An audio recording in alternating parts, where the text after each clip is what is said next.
China faces a confluence of crises that have not only caused physical devastation, but also fractured the trust between its citizens and the state. From the catastrophic floods that inundated Beijing in August 2025 to the persistent scourge of shoddily constructed buildings known as tofu-dreg projects and a housing market teetering on the brink of collapse, these challenges reveal deep-seated systemic issues. This analysis delves into the interconnected nature of these crises, exploring their causes, impacts, and the broader implications for Chinese society. These are not isolated events, but symptoms of systemic flaws in governance oversight and accountability that threaten the safety, livelihoods, and confidence of millions. In late July and early August 2025, Beijing, China's bustling capital, was overwhelmed by a devastating rainstorm that triggered widespread flooding, leaving a trail of destruction in its wake. Official reports released on July 29, 2025, confirmed at least 30 fatalities, with 28 in Miyun District and 2 in Yongqing District. Yet residents on the ground expressed skepticism about these figures, alleging that the true death toll was significantly higher due to underreporting and a lack of transparency from authorities. The absence of comprehensive data fueled distrust, as locals shared harrowing accounts of loss and survival that painted a far grimmer picture than the official narrative. Among the hardest-hit areas was Huairu District, particularly Sunhugu Village, where floodwaters descended with ferocious speed from the surrounding mountains. A villager speaking to the Epoch Times recounted how the deluge swept away 4 people, while over 300 residents remained unaccounted for, cut off from communication. Strikingly, official announcements omitted any mention of Huairu District or Sunhugu Village, raising suspicions of deliberate suppression of information. Survivors faced grueling conditions, forced to trek 3 to 4 hours through treacherous terrain to reach the nearest town center, as floodwaters had obliterated roads, making them impassable for vehicles. The destruction of infrastructure left communities isolated with no immediate access to aid or rescue.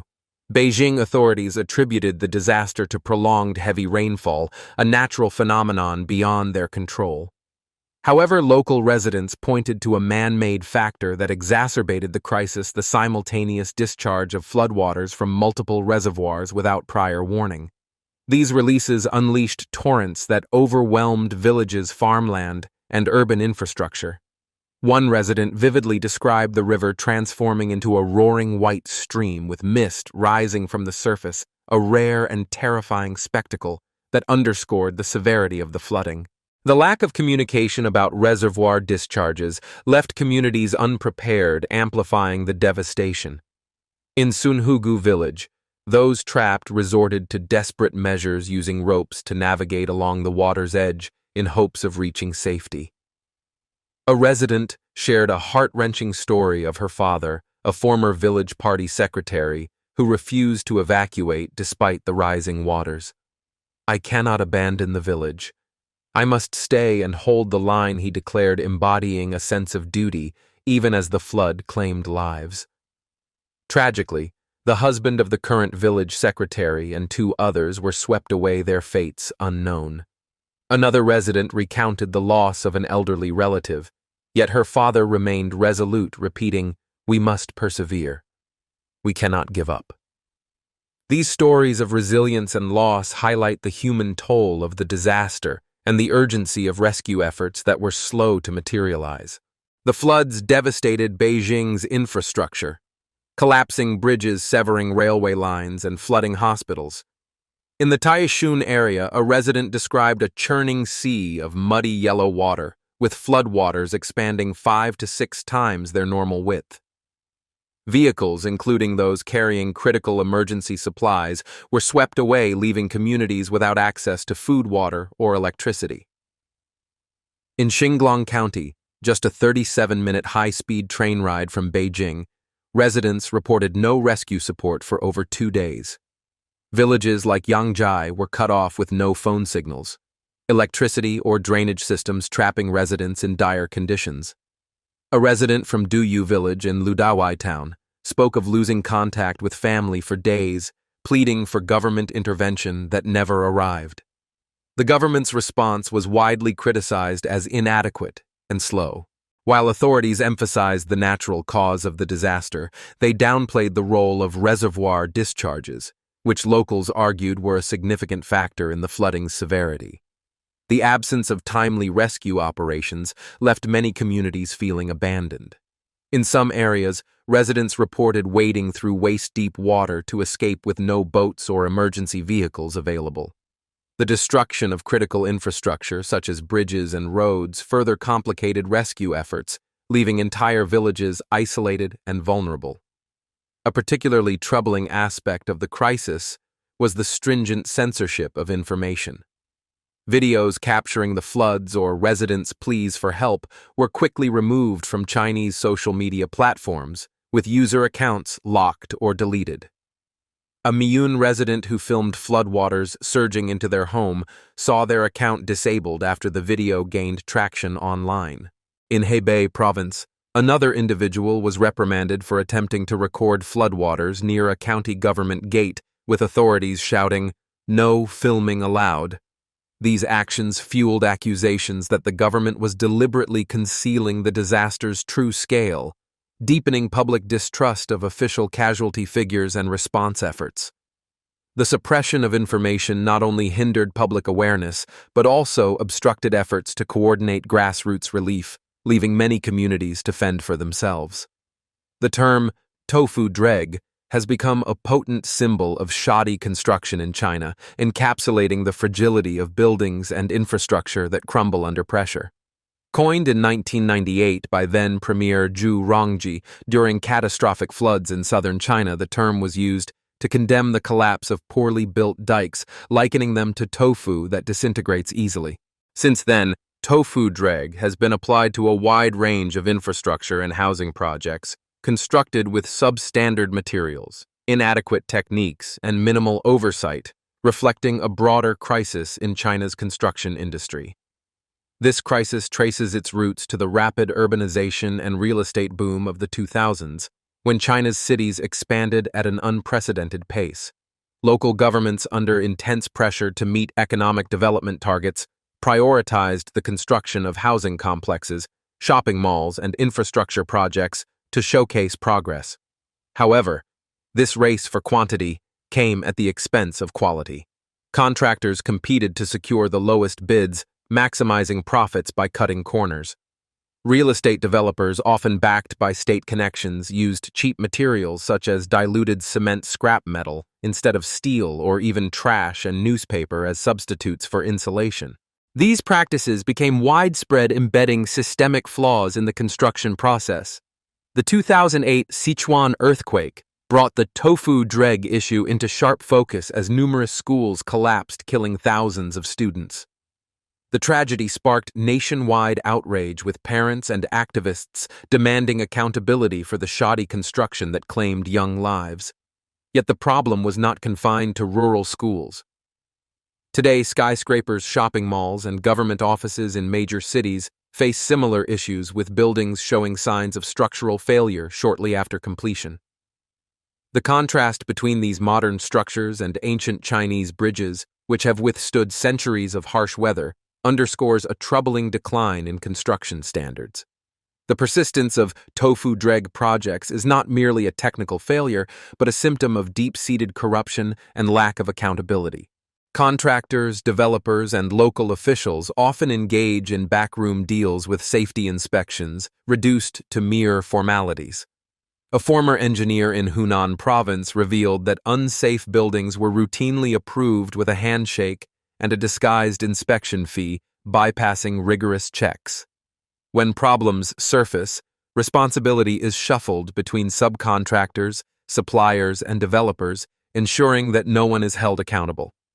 This lack of transparency and oversight has perpetuated a cycle of substandard construction, endangering lives and eroding public trust.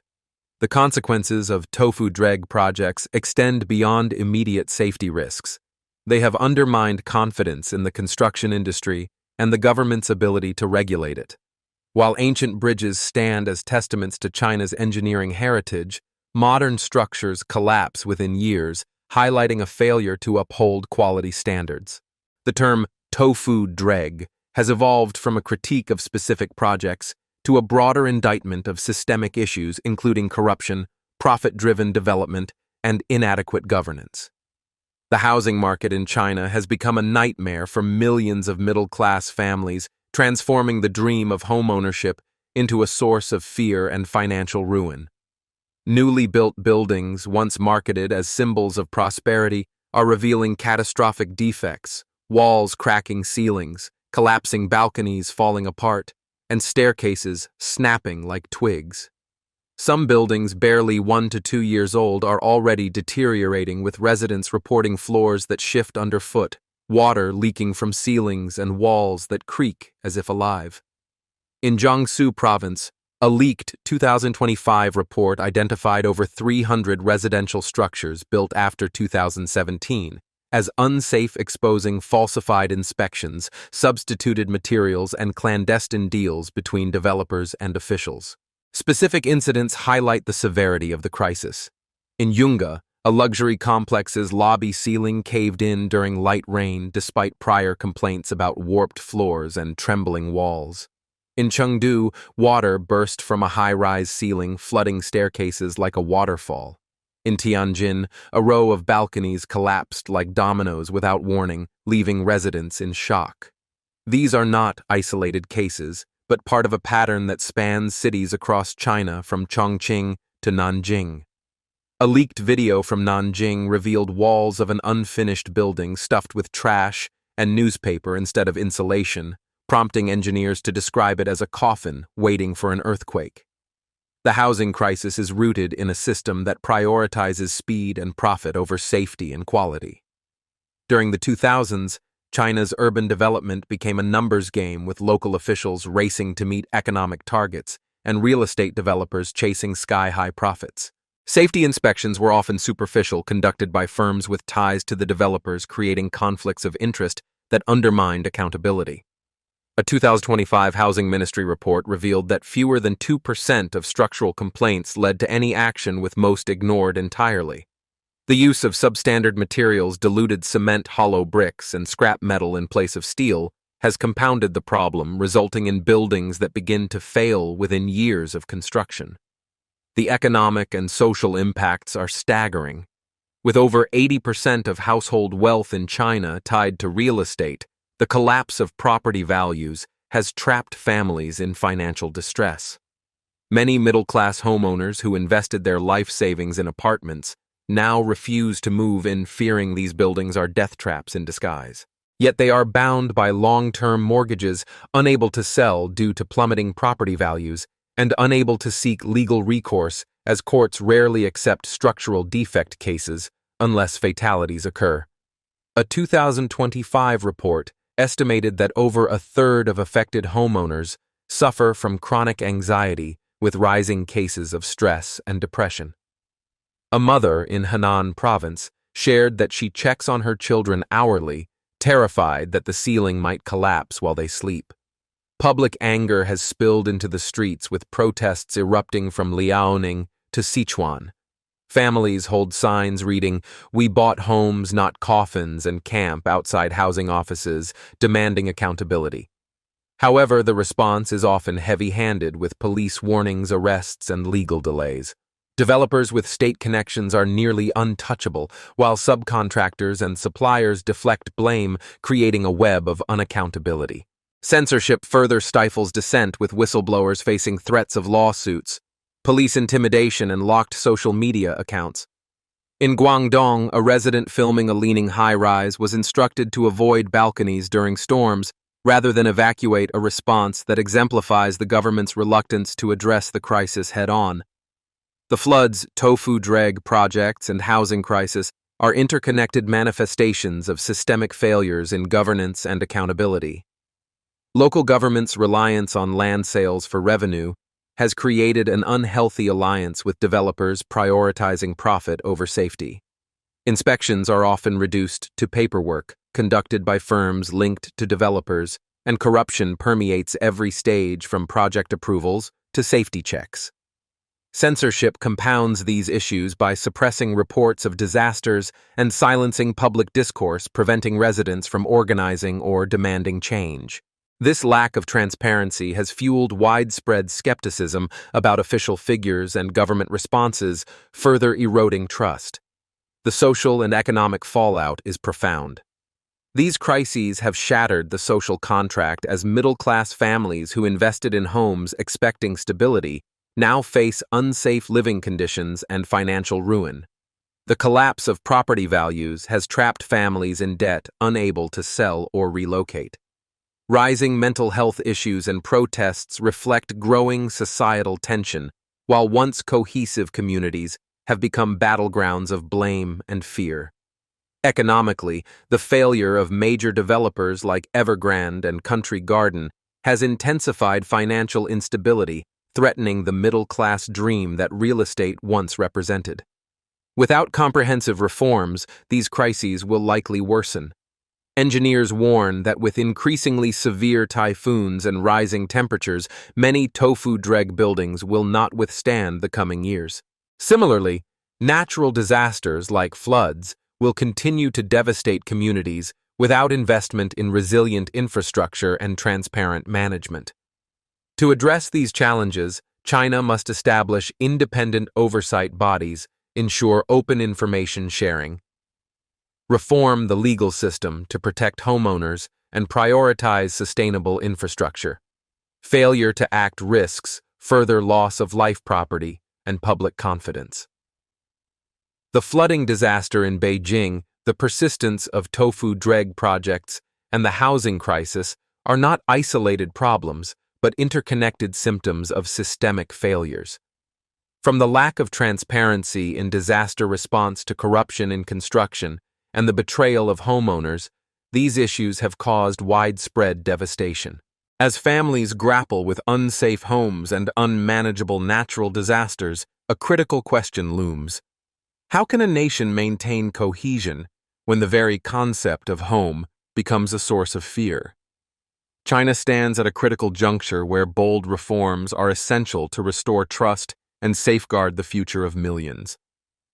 The scale of these crises demands urgent attention. The floods in Beijing exposed not only the vulnerability of urban infrastructure, but also the government's failure to communicate and respond effectively. The tofu-dreg phenomenon reflects a construction industry plagued by corruption and negligence, producing buildings that endanger lives. The housing crisis, meanwhile, has turned the dream of home ownership into a nightmare, leaving families trapped in debt and fear. Each issue reinforces the others, creating a cycle of distrust that threatens to destabilize Chinese society. Addressing these challenges requires more than temporary fixes. Independent oversight is critical to ensuring construction quality free from the conflicts of interest that currently plague the industry. Transparent communication during disasters, including honest reporting of casualty figures and infrastructure failures, is essential to rebuilding public trust. Legal reforms must empower homeowners to seek redress without waiting for tragedies to occur. Finally, investments in resilient infrastructure such as flood defenses and durable buildings are vital to mitigating future risks. The human cost of these crises is already evident. Families have lost loved ones to floods, homes to structural failures, and life savings to a collapsing real estate market. The psychological toll is equally severe, with millions living in fear of the next disaster or collapse. Protests, though suppressed, signal a growing demand for accountability that cannot be ignored. If left unaddressed, these issues could erode the social fabric, turning hope into despair and stability into chaos. China's leaders face a defining moment. The path forward requires acknowledging these systemic failures and implementing reforms that prioritize the safety and well-being of citizens over short-term economic gains. Without such changes, the nation risks a future where disasters, both natural and man-made, continue to claim lives and shatter dreams. The question remains, can China rebuild not only its infrastructure, but also the trust of its people?